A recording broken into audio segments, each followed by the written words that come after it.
على السلامة. بعد شوية اليخت بيوصل للمكان ده واللي بيبدأ يقف فيه علشان اللي حابب ان ينزل المية. لكن قبل ما تنزل خلي بالك تجربة اليخوت هنا في مطروح مش زي اليخوت اللي بتكون موجودة في البحر الأحمر في الخدمة. لكن خلونا ننزل نستمتع بالبحر الأول وبعدين لما نطلع نقول لكم ليه. بيكون موجود لايف جاكيت لكن الأعداد مش كبيرة وبتأجروا منهم لو مش بتعرف تعوم أو محتاجه طبعا.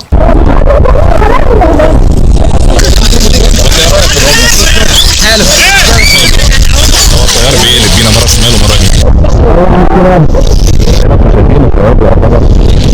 مش هادي لكن الموضوع جميل جدا.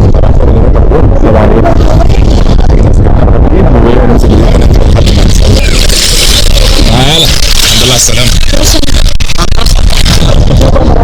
المية حرفيا عالمية جدا جدا جدا والاجواء ممتعة كمان لما يبقى فيها عدد حواليك ناس وتفاعل الموضوع بيبقى مختلف جدا. ما تسيبوش التجربة دي، حاولوا تجربوها لان هي حلوة جدا، بس لو ما بتعرفش تعوم لازم تنزل طبعا بلايف جاكيت.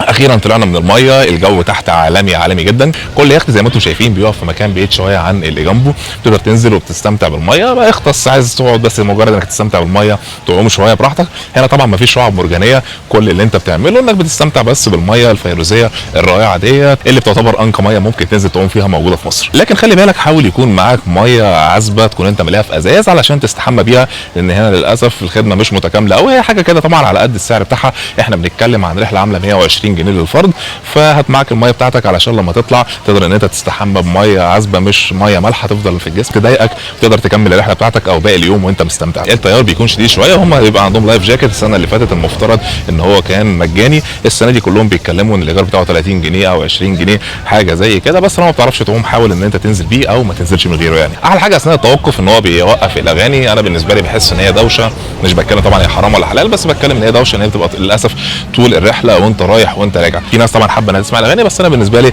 هممني اكتر ان انا استمتع بصوت البحر والاجواء اللي حوالينا دي.